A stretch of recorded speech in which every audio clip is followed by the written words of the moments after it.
Welcome to my YouTube channel. વિદ્યાર્થી મિત્રો, આજે આપણે ધોરણ 9 જે દ્વિતીય પરીક્ષાની અસાઇનમેન્ટ આવી છે એમાં વિભાગ એમાં ખાલી જગ્યા જોઈશે. આનાથી પહેલાં આપણે વિકલ્પોનો વિડીયો છે એ મૂકી દીધો છે, તો એ તમે જોઈ લેજો. ચલો, પહેલી ખાલી જગ્યા છે પ્રકરણ 3ની છે. શું કીધું છે? પી બિંદુ છે. આ પી બિંદુ ક્યાં આવેલું? એમાં કયા યામ છે? 3. તો 3 અહીંયા આવે અને 2 આ વાય અક્ષ ઉપર. આ એક્સ અક્ષ, આ વાય અક્ષ. એ ખબર છે ને, આ એક્સ અક્ષ ધન હોય અને ડાબી બાજુ અહીંયા ઋણ હોય. અહીંયા એક્સ, અહીંયા વાય, આ એક્સ ડેશ અને વાય ડેશ. તો આ એક્સ અક્ષ ધન હોય, આ વાય અક્ષ ધન હોય, આ એક્સ અક્ષ ઉપર માઇનસ હોય અને નીચે વાય અક્ષ ઉપર માઇનસ હોય. તો 3 અને 2 ના યામ અહીંયા આવશે. અને પછી કીધું છે ક્યુ ના યામ, એટલે આ પી થયું. ક્યુ ના યામ 3 અને -5. તો 3 અને માઇનસ, એમાં પહેલું હોય એક્સ ના યામ હોય, બીજું હોય વાય ના યામ. જોડતી રેખા ખાલી જગ્યા અક્ષને છેદે છે. તો હવે આ અને આ બિંદુ મળ્યું, તો આ જે રેખા છે એ કયા અક્ષને છેદે છે? તો એક્સ અક્ષને છેદે છે. તો પહેલામાં આવશે એક્સ અક્ષ. હવે કીધું છે એક્સ અક્ષ પર આવેલું અને વાય અક્ષના જમણી તરફ ઉગમ બિંદુથી 5 અંતરે આવેલા બિંદુનું યામ એક્સ અક્ષ ઉપર આવેલું હોય અને વાય અક્ષના જમણી તરફના ઉગમ બિંદુથી, આ વાય અક્ષ છે એના જમણી તરફ, આ વાય અક્ષની જમણી તરફ આ થયું, તો જમણી તરફ ઉગમ બિંદુથી 5 અંતરે આવેલું હોય તો તે બિંદુનું યામ નામ લખો. તો એમાં બીજું આવશે 5 અને 0. કેમ કીધું છે? વાય અક્ષથી જમણી તરફ કીધું છે, એટલે વાય અક્ષથી જમણી તરફ એટલે 5 અને એક્સ અક્ષ પર ઉપર આવેલું છે એટલે વાય અક્ષ તો શું થાય? 0 થાય. એટલે 5 અને 0. ચલો, હવે કીધું છે એક્સ ઓ વાય. આ અહીંયા ઓ છે, આ એક્સ ઓ અને વાય એ કયું ચરણ છે? તો પ્રથમ ચરણ આવે. એક્સ ઓ વાય, આ એક્સ ઓ વાય પ્રથમ ચરણ. એમ કીધું હોત એક્સ એટલે Y X dash O Y, તો એ કયું આવશે? દ્વિતીય ચરણ. પછી છે જે બિંદુના બંને યામ ઋણ હોય, બંને યામ ઋણ હોય, તો જો આમાં બંને યામ ધન હોય પ્રથમ ચરણમાં, આમાં વાય ધન એક્સ ઋણ હોય અને વાય ધન હોય. થયું ને? કઈ રીતે આવે? જો આમાં આ એક્સ અક્ષ છે, આમાં માઇનસ આવે એક્સ અક્ષ અને વાય અક્ષ પ્લસ આવે. એવી રીતે હવે આ જે ખૂણો છે એમાં જો અહીંયા વાય અક્ષ બી માઇનસ આવે અને એક્સ અક્ષ બી માઇનસ આવે. હવે આ વાળો ખૂણો બને છે, એમાં જો એક્સ અક્ષ કેવું છે? ધન છે અને વાય અક્ષ માઇનસ. તો બંને યામ ઋણ હોય તો એ કયું ચરણ આવે? ચોથામાં આવશે ત્રીજું ચરણ, તૃતીય. પાંચમું છે a+3 અને 7 અને બીજું છે 8b-2 સમાન બિંદુઓ દર્શાવતા હોય તો એ અને બી શોધો. તો આપણે એક્સ અક્ષ બરાબર એક્સ અક્ષ સરખાવીએ અને વાય અક્ષ બરાબર વાય અક્ષ સરખાવીએ. એ 8-3 એટલે એ બરાબર 5 મળશે. એવી જ રીતે આ બી આ બાજુ આવશે 2 બી એટલે બી બરાબર શું આવશે? 9 આવશે. તો આપણે 5 અને 9 યામ મળ્યા. હવે બંને યામ ધન હોય એવું કયું ચરણ છે?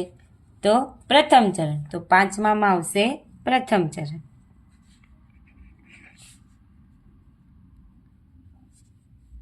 હવે છઠ્ઠું છે. શું કીધું છે છઠ્ઠું? અહીંયા કેમ P-1 આલેખ નિરૂપણ કરો અને ચોથા ચરણમાં ખાલી જગ્યા બિંદુ આવે છે તે જુઓ. હવે જો આપણે ખબર છે ચોથા ચરણમાં એક્સ અક્ષ કેવો હોય? ધન હોય અને વાય અક્ષ કેવો હોય? માઇનસ. તો હવે આમાં જોવાનું એક્સ અક્ષ ધન હોય અને વાય અક્ષ ઋણ હોય એવા કયા કયા બિંદુ છે? તો જો પેલું પી છે એ તો -1 અને 1 છે, તો એ તો કેમાં આવશે? બીજા ચરણમાં. કેમાં આવશે?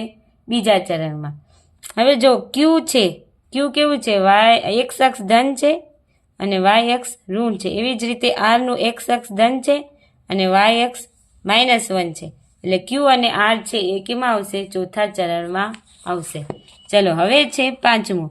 શ્રીયંત્ર એ અંદરો અંદર ગૂંથાયેલા 9 સમદ્વિબાજુ ત્રિકોણનું સંયોજન છે. પછી ઘનની સીમાઓને શું કહેવામાં આવે છે? તો પૃષ્ઠ કહેવામાં આવે છે. સૌ પ્રથમ જ્ઞાત સાબિતી ગણિતશાસ્ત્રી થેલ્સે આપી છે. પ્રાચીન ભારતમાં ગૃહસ્થ કર્મકાંડ માટે શું વપરાતું હતું? ચોરસ અને વર્તુળાકાર વેદીઓનો ઉપયોગ થતો હતો. હવે એલિમેન્ટ્સ જે પુસ્તક છે એમાં 1માં ખાલી જગ્યા વ્યાખ્યાઓ આવેલી છે, તો 23 વ્યાખ્યાઓ આવેલી છે. યુક્લિડે રેખાખંડ માટે ખાલી જગ્યા શબ્દનો ઉપયોગ કર્યો, તો શાંત રેખાનો શબ્દનો ઉપયોગ કર્યો. હવે પ્રકરણ નંબર 7માં સમબાજુઓવાળા બે ખાલી જગ્યા ત્રિકોણ હંમેશા એકરૂપ થાય, તો સમબાજુવાળા બે સમાન બાજુઓવાળા બે સમબાજુ ત્રિકોણ હંમેશા એકરૂપ થાય. શું આવે? સમાન બાજુ હોય તો સમબાજુ ત્રિકોણ હંમેશા એકરૂપ થાય. હવે એમાં આપણે પ્રકરણ કયું છે? 7. એમાં જોઈએ દાખલા ખાલી જગ્યા નંબર 2. શું કીધું છે? ત્રિકોણ ABC એકરૂપ ત્રિકોણ XYZ છે. તો આપણે ખૂણો A બરાબર 50, ખૂણો B બરાબર 60, તો ખૂણો C બરાબર શોધવાનો, અને ખૂણો C એ શું હશે? ખૂણો Z થાય, કેમ કે XY ખૂણો Y બરાબર B થાય અને આ ખૂણો X થાય. તો હવે આપણે C શોધી લઈએ તો Z મળી જાય. તો 50 + 60 + ખૂણો C બરાબર 180 અંશ. 110 + ખૂણો C બરાબર 180 અંશ.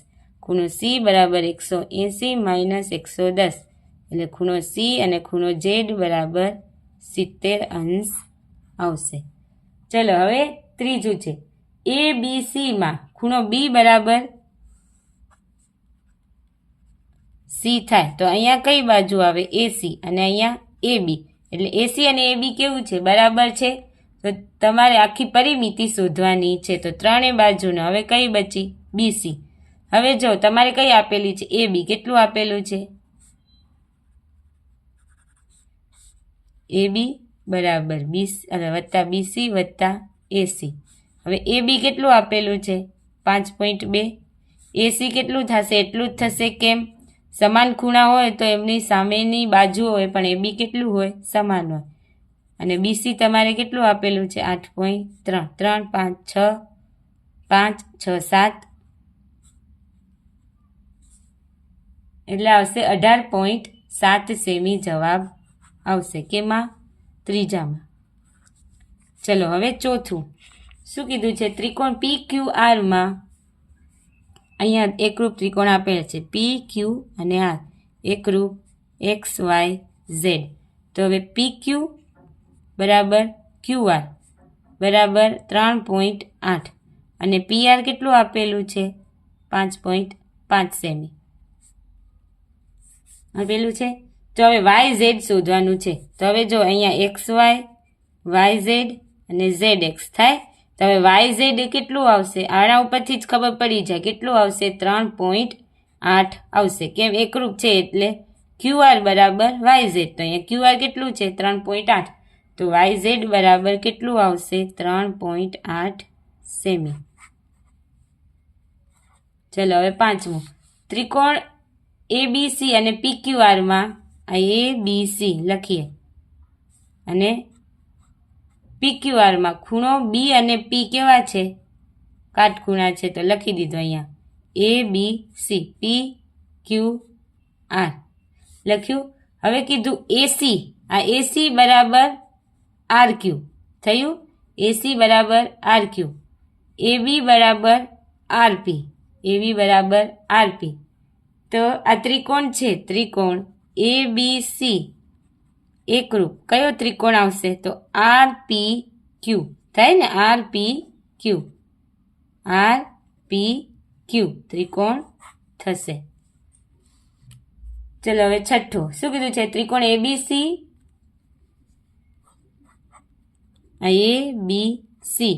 એકરૂપ ત્રિકોણ કયો કીધો છે? YZX ત્રિકોણ કીધું છે. તો હવે AB ને સમાન હોય તેવી બાજુ આ AB છે, તો AB ને સમાન YZ બાજુ થાય. કઈ થાય? YZ બાજુ. હવે પછી કીધું છે ચતુષ્કોણના ચારે ખૂણાનો સરવાળો, તો આપણે ખબર છે 360 અંશ થાય. સમાંતર બાજુ ચતુષ્કોણનો કોઈ પણ વિકર્ણ તેનું બે એકરૂપ ત્રિકોણમાં વિભાજન કરે છે. પછી છે લંબચોરસના વિકર્ણો કેવા હોય? સમાન હોય. જે ચતુષ્કોણમાં સામસામેની બાજુનું એક જોડ સમાંતર હોય તેને સમલંબ ચતુષ્કોણ કહેવાય. સમાંતર બાજુ ચતુષ્કોણના વિકર્ણો પરસ્પર દુભાગે છે. કેવા હોય? દુભાગે છે. સમબાજુ ચતુષ્કોણની બાજુઓના મધ્ય બિંદુઓને ક્રમમાં જોડવાથી ખાલી જગ્યા મળે તો લંબચોરસ મળે. પછી વર્તુળના 3 ભિન્ન બિંદુઓ કદી પણ સમરેખ ન હોય. શું ના હોય? સમરેખ ના હોય. પછી છે વર્તુળની પૂર્ણ લંબાઈને વર્તુળનો પરિઘ કહેવામાં આવે છે. પછી વર્તુળના સમતલમાં આવેલું અને વર્તુળના દરેક બિંદુથી સમાન અંતર. આ વર્તુળ છે એની સમતલમાં આવેલું અને વર્તુળના દરેક બિંદુથી સમાન અંતરે આવેલા બિંદુને, તો આ બિંદુ છે એને શું કહેવામાં આવે? વર્તુળનું કેન્દ્ર કહેવામાં આવે છે. હવે વર્તુળની મોટામાં મોટી જીવા તેનો શું છે? વ્યાસ છે. હવે જુઓ ABCD ચતુષ્કોણ ABCDમાં બી અને ડી સમાન હોય. હવે આપણે ખબર છે ચક્રીય ચતુષ્કોણ હોય તો એમના સામસામેના ખૂણાનો સરવાળો 180 અંશ થાય. હવે આ બે સમાન હોય તો બી 180 નો અડધા કરીએ તો બી બરાબર કેટલું આવશે? 90 અંશ આવે. હવે અહીંયા આકૃતિ આપેલી છે. આપેલ આકૃતિમાં ખૂણો ખાલી જગ્યાએ જીવા AB પરના ગુરુચાપ પરનો મુદ્દો છે. હવે જો આ AB ની શું થઈ? લઘુચાપ અને આ બીજી એના સિવાયની આ ગુરુચાપ. તો ખૂણો APB, આ જે APB છે એ શું છે? એનું ગુરુચાપ આગળ આંતરેલો ખૂણો છે.